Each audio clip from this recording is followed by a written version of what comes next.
على رسول الله وعلى آله وأصحابه ومن والاه بعد. السلام عليكم ورحمة الله وبركاته. كتاب خينيا كتاب تجويد المصور درسين كالي قراني متدري صفات الحروف العربية خنجور جرا متدري خنرا صفتي حروف عربة بكلمة تكبات لالي صفة فالا قبدو في صفة فالا قم نتوسي الدال لالي تري صفة فالا قبدرا تنو تخلي قراني تري صفة همسي في جهري لاتي ولا تكان سيني لالي تري كوبي ديدمي سيلان ولا نتسيني لالي ترين كوبين هقا جانتو hafuurani qabdi moo hin qabdu hoggaa qubeen qaraamtu ammas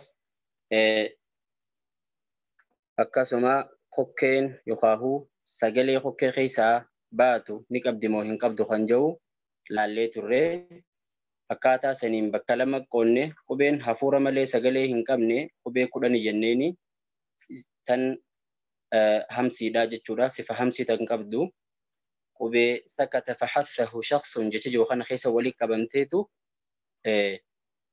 qubee sifa hamsii qabdu jenneeni turre qubeen tanarraa haftee hundi isiituu qubeen 19 qubee jahriiti sagalee malee hafuura hin qabdu jennee dubbarree turre arraa qubuma 29 san ammallee karaa biraatiin seennee laallaa jechuun inshaallah sifa faallaa waliif qabdu tan lammaffaarra jirra sun ashiddatu warrahaawatu walbeyniyya sifa shiddaa rahaawaa fi beyniyyaadhaati قبي عربة هلال لما فاتن نتسيني لالو يدمنو الحروف العربية من حيث مرور الصوت في المخرج قبيلي عربية قرا دبرو سقلي دا مخرج إسي خيسات لالو دا قررانتنا الرجل ججو قبيلي عرباتنا قرا سقلين مخرج إسي خيسة دبرو داتين لالو را جرا ججو sagaleen qubeedhaa makhraja isii keessa ni dabarti moo hin dabartu makhrajni isii karaa itti cufeeti karaa dhorkamoo moo ni dabarti moo hin dabartu waan jedhuun laaluuf deemnaa jechuudha. Akkaataa kanaan qubeen hoggaa hulaa tanaan seennu bakka lamatti baati. Bakki lamaan isiin itti baatu bakka sadiitti baati. Bakki sadeen qubee shadiidaa akkasuma qubee jidduu shadiidaatii fi rikhwaa jirtu qubee rikhwaatii jechuudha.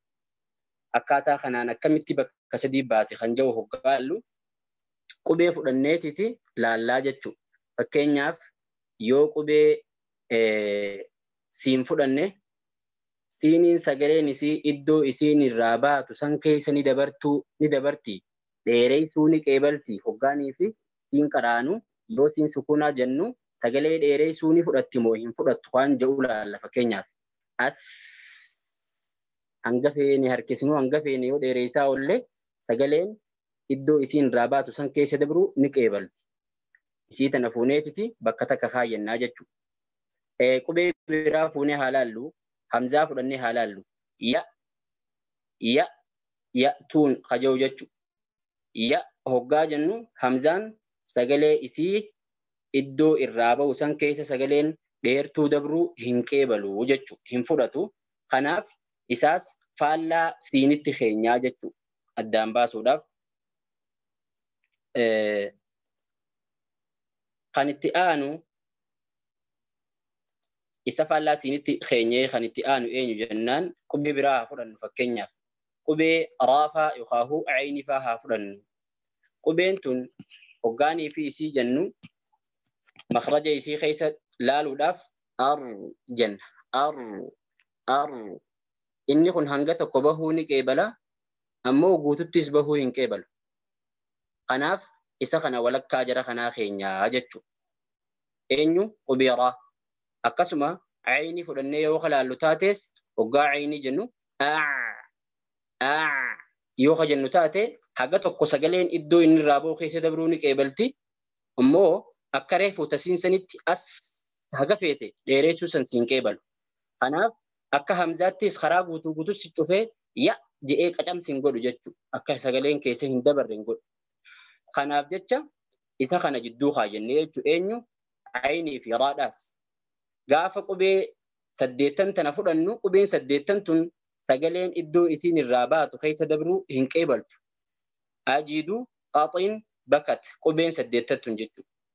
Qubeen 5 tun ammoo lin Umar.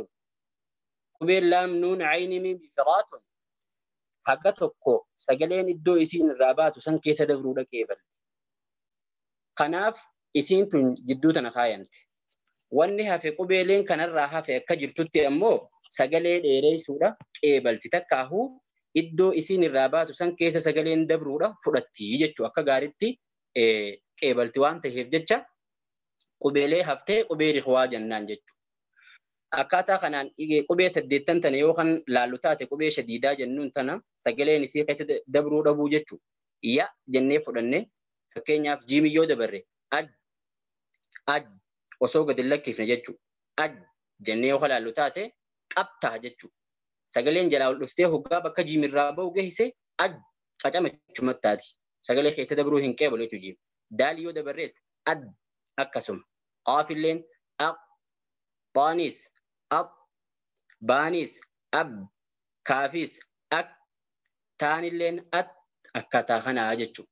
Qubeen tun 8 hoggaa sagaleen jalarraa ol dhufte bakka isaan irraa bahan san keessa dabruu sagalee hin qeebaltuuf hin hayyamtuufi jechuudha. Kanaaf qubeen tun qubee shadiidaa jedhamti. Ammallee hoggaa qubee tana jettu dhiphina bakka sanitti agartee sagaleen akka hin baane dhorku afaan kee keessattuu sin mul'ata jechuudha. Rakkina bakka sanitti akka sagaleen hin baane dhorku jechuudha. Kanaaf qubeen 8 tun qubee shadiidaa jedhamti. Qorannoon nuti irra gaggeessu jirru sagaleen keessa dabruudhaa fi sagaleen keessa dabruu dhabuu hayyamuu dhabuudha jechuudha. Bu'aa isii ammoo itti dhufne inshaallah. Qubeen 5 tun sagalee haga takka qeebaluudha keessa dabruudha qeebalti hayyamti. Iddoo isiin irraa baatu san keessa. Fakkeenyaaf laam yoo fudhanne al jennee yoo ilaallu taate laamiin gaafa makrajatti qaraanu iddoo inni irraa bahu gaafa qaraanu laam sagaleen hoggaa jalarraa deemaa ol dhufte adnaa haafatee lisaan irraa bahaa jenne. Moggaa arrabaa kana gama lamaan isaa kara fuulduraatti as siqeetiti bahaa jenne. Sagaleen jalarraa hoggaa deemaa dhufte moggaa arrabaa lamaan kanaatiitu karaa itti cufe. Hoggaa arrabni fiinxa moggaa lamaa kanaatiin karaa itti cufe sagaleen gamaa fi gamanaani yaatii jenne. Karaa gamanaatii fi karaa gamanaatiin yaati. Guutuutti bahuu hin arkanne jechuudha. Iddoo inni irraa boosan keessa kallattiin guutuutti bahuu hin arkanne. Kanaafi isiin tunis akka agartee qubee riqwaa hin tahin jechuudha. Nuun yoo fudhannees akkasuma, ayin yoo fudhannees akkasuma, raa yoo fudhannees akkasuma jechuudha. Kanaaf isiin tun yoo kanii fi fuunee qubee sagalee dheereessuudhaa qeebalti keessa jennu taate isiin sagalee dheereessuu guututti hin qeebaltu. Yoo ammoo guutuuf fuutee qubee shadiidaa tan sagalee dheereessuu hin fudhanne keessa keenyaa jettu taates sagalee haga takka dabarsuu ni qeebalti. Kanaaf ulamaa'iin isiin tun jidduu shiddaatii fi riqwaa ta'uudha qabdi. Bayna shadiidati warriqwaa jedhanii kaayan yookaan wasxii jedhaniini kitaaba garii keessatti takkaafuu ammoo beeyniyyaallee jedhaniin jechuudha.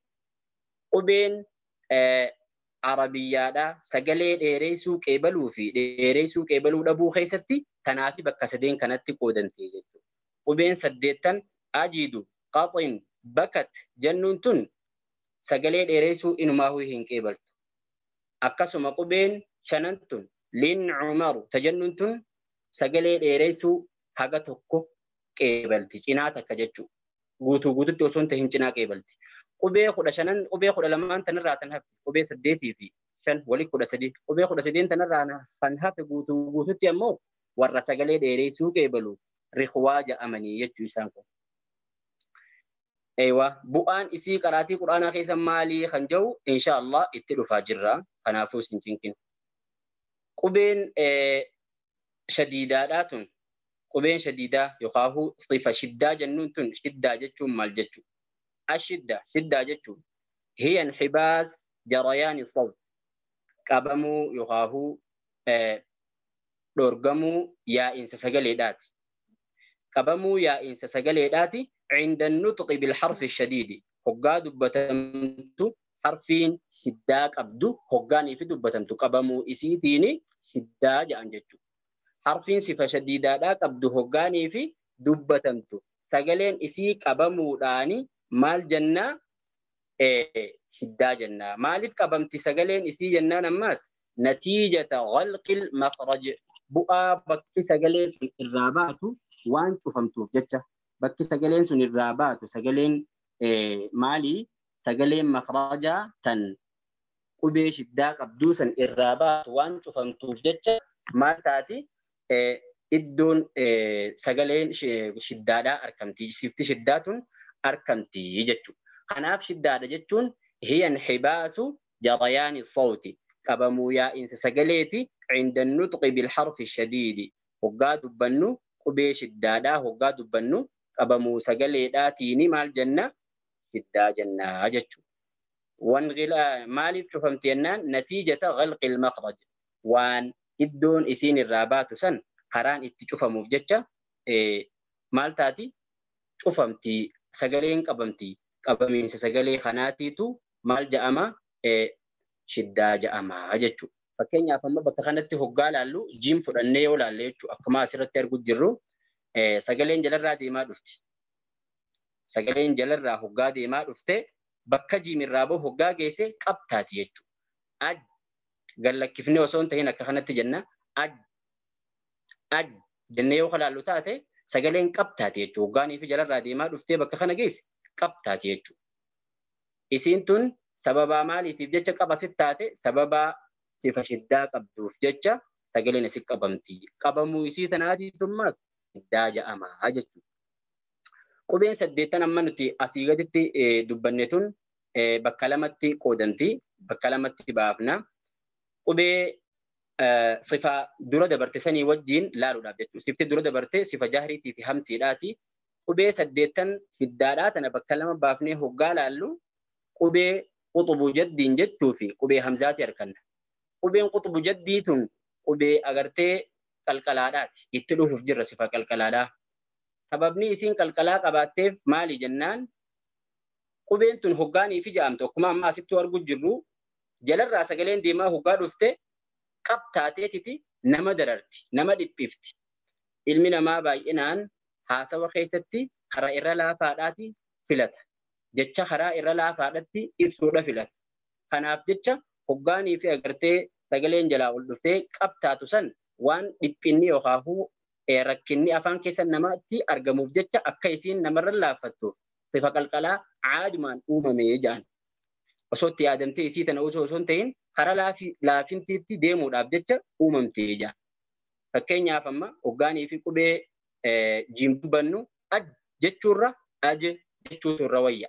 Akkuma san aq jechuurra hoggaa qaaf qaraanu aqo jechuutu irra bareeda. Irraas laafa afaan keessatti illee irraa hafuura si fudhachiisa.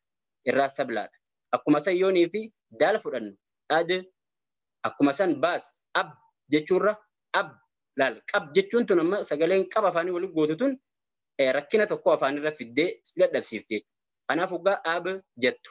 Rakkina sanirraa hafuura akka waan fudhachuudhaati akka waan karaa boqonnaatti irra deemuudhaati taati jechuudha. Kanaaf jecha qubee 5 tana karaa qalqalaadhaatti irraa hafuura baafatan takkaahu jalaa bahan jechuudha. Shiddaa silaa isiin qabdu san jalaahi bahanii jechuudha. Qubeen hafte ammoo lamaan qubeen kaafii fi ta'ii waan jalaa baateen qabdi suni maali jennaan hamsiidhaan jalaa baate. Hamsii keessa jirti isiin qubeen 6 tun jechuudha. Qubeen lamaan tun. Kaafii fitaan hoggaa kaafii fitaa jennu ak yoo jennee dhiifnu taate ak hoggaa jennu shiddaadha godhu jirra. Hoggaa jennu immoo hamsii godhu jirra jechuudha. Kanaaf shiddaa san qofa irratti akkan hafneef jecha hamsiin jalaa bahamtee jabinni san hamsiidhaa wajjin hoggaa ka dhufu ta'e hara irra laafaati isiilleen irra deemamti jechuudha. Kanaaf at akkaataa kanatti qara'amaa jechuudha. Sifa qubee shiddaa qabdu tana qubeelee sifa shiddaa qabdu tana bakka lama baafnee laallaa jennee qubeen 6 quxubu jaddiin jettuu fi hamzaa walitti idaanee qubeen 6 tun majhuuraadha. Qubee hoggaa isiin qara'amtu sagalee qabdu jechuudha. Sagalee qabdu tan hafuura hin qabne. Sifa shiddaatii fi maal qabdi jechuudha meesiin jahriidha qabdi sagalee qabdi jechuudha. Qubeen lamaan hafte kaafii fi taan ammoo mahmuusaadha jedhamti. Qubee eenyu keessa qubeelee shiddaa keessaa tan hamsii qabdu jechuudha. Qubeelee shiddaa keessaa tan hamsii qabdu kaafiif ta'e jechuudha. Walitti hidhaanii isaan kun 8 maal jechuudha? Qubee shiddaati akka waliigalaatti. Fuulli itti aanu kun maal nu agarsiisu jira? انطلاق الصوت بعد انحباسه في الحرف الشديد المجهور. ياء يخاهو قال لك كيف موسى